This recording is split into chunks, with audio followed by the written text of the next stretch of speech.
سے یہ پتہ چلتا ہے کہ a major war is coming یا this is a perceived kind of calculation جس میں سوچ سمجھ کے چیزیں پلیس کی جا رہی ہیں. اقبال نے کیا کہا تھا؟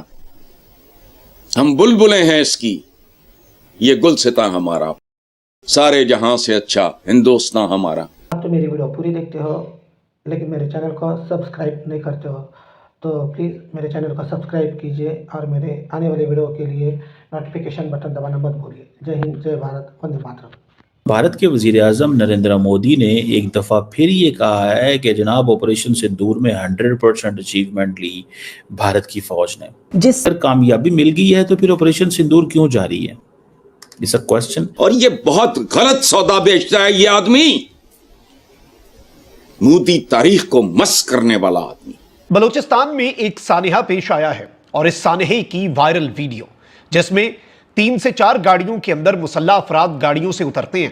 پہاڑی علاقہ ہے، اس میں ایک مرد اور ایک خاتون کو کھڑا کیا جاتا ہے اور انہیں گولیاں مار کر قتل کر دیا جاتا ہے ہجوم کی طرف سے. ان کی وجہ اور قصور صرف یہ تھا کہ انہوں نے اپنی مرضی سے یہ فیصلہ کیا کہ ساری زندگی، خاتون نے یہ فیصلہ کیا کہ اس انسان کے ساتھ گزارنی ہے، مرد نے یہ فیصلہ کیا کہ اس عورت کے ساتھ گزارنی ہے. اچھا، جو مسعود اظہر ہے اس کی انٹیلیجنس آ رہی ہے وہ چترال میں ہے، جس کو انہوں نے اٹیک کرنا تھا، جس کو ایلیمینیٹ کرنا تھا، جس کو وہ ماسٹر مائنڈ کہتے ہیں. الجزیرہ نے تو یہاں تک بات کر دی ہے کہ شاید اس دفعہ جو وار ہو وہ نیول سٹینڈ آف کی شکل میں سامنے آئے، یعنی کہ نیوی آپ کو زیادہ ایکٹیو نظر آئے. جو 14-15 ممالک نے ہم سے برہموس مانگے ہیں کیونکہ انڈیا نے جو برہموس سے حملہ کیا پاکستان کے اندر. ایٹ دا سیم ٹائم ایک ملٹری پریپیئرڈنس مستقل اور ایسی پوسچرنگ انڈیا کی طرف سے جاری ہے جس سے یہ پتہ چلتا ہے کہ a major war is coming یا this is a perceived kind of calculation جس میں سوچ سمجھ کے چیزیں پلیس کی جا رہی ہیں. اپنے سارے اسٹریٹجک ایسٹس وغیرہ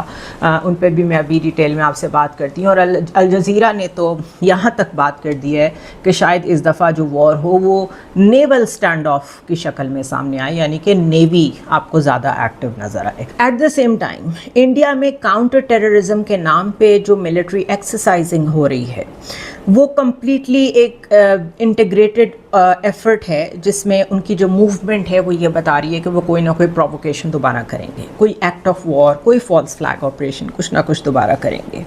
دیر is a report that says that across the border India has been staging what it calls integrated counter terror exercises. اور وہ کہاں پہ کر رہے ہیں؟ وہ انٹیگریٹڈ کاؤنٹر ٹیررزم ایکسرسائزز اپنی کی ملٹری پوزیشنز پہ، یعنی جو پوزیشنز بڑی وائٹل ہیں ٹو اٹیک پاکستان، جو انہوں نے ہر ملک نے مارک کی ہوئی ہوتی ہیں اپنے پوٹینشیل رائیول کے لیے، وہ وہاں پہ وہ ساری ڈرلز کر رہے ہیں اور اس کو کہہ رہے ہیں یہ تو اصل میں کاؤنٹر ٹیررزم ایکسرسائزز ہیں. اس کے علاوہ جو انٹیلیجنس گیدرنگ ہے وہ یہ بتاتی ہے کہ بہت زیادہ انکریز دیکھنے میں آ رہا ہے میزائل ٹیسٹ میں، نیول ایکسپینشنز میں، ٹروپ موبلائزیشنز میں، جس سے آپ ساری چیزوں کو اگر ملائیں کہ ڈرلز بھی ہو رہی ہیں اور ٹروپس موومنٹ بھی ہو رہی ہے اور موبلائزیشن بھی چل رہی ہے میزائلز کی، تو اٹ سمپلی مینس کہ کوئی نہ کوئی تیاری ہو رہی ہے. اس کے علاوہ الجزیرہ نے ایک رپورٹ پبلش کی ہے جس میں وہ ہیڈ لائن یہ دے رہے ہیں کہ are Pakistan and India preparing for a naval face-off in a future conflict. Recent signals from both governments have underscored how their navies could play a central role in their next face-off, says experts, returning to roles they played in the 1965 and 71 wars.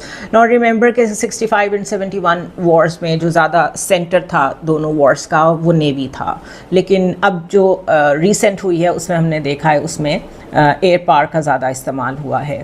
یہ report کہتی ہے کہ جو defence minister ہیں Rajnath Singh, he visited the Indian Naval's aircraft carrier INS Vikrant on May 30th, nearly 3 weeks after a ceasefire was announced with Pakistan after a 4-day conflict, and he had stern words for Islamabad. انہوں نے بیس cap پہنی ہوئی تھی INS Vikrant کی اور اس کے اوپر جو انیشلز تھے وہ آر تھے، اور انہوں نے اس کے اوپر جو کامنٹ کیا انہوں نے کہا کہ Pakistan was fortunate that Indian navy had not been called upon during the recent hostilities. کیوں کہہ رہے ہیں آپ شکر کریں کہ ہماری نیوی نے آپ پہ اٹیک نہیں کیا. And if you do remember ان دنوں میں INS وکرانت کے نام سے ٹویٹس آ رہی تھیں. انڈین سائڈ کے جو لوگ تھے وہ بہت کہہ رہے تھے کہ Vikrant is coming, but Vikrant never came.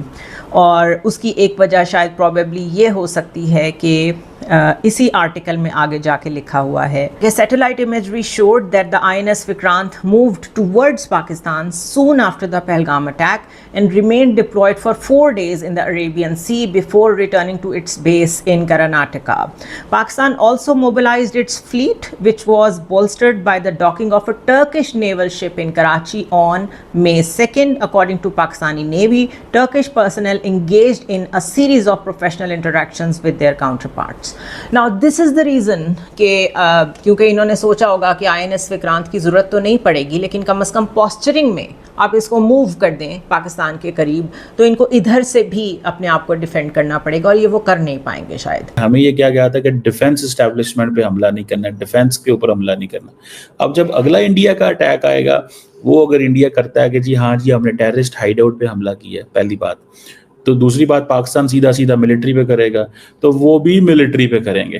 سو اس میں یہ ہوگا کہ ایک انڈیا کی جو ایڈوانس پارٹی ہے، ایک انڈیا کی ایڈوانس پارٹی وہ بقول ان کے ہائیڈ آؤٹس پہ کام کر رہی ہوگی، ایک پارٹی جو ہے وہ دیکھے گی کہ کون سے پاکستان کے جہاز جو ہیں وہ سامنے آتے ہیں ان کو اٹیک کرنا. سمجھ رہے ہیں آپ بات؟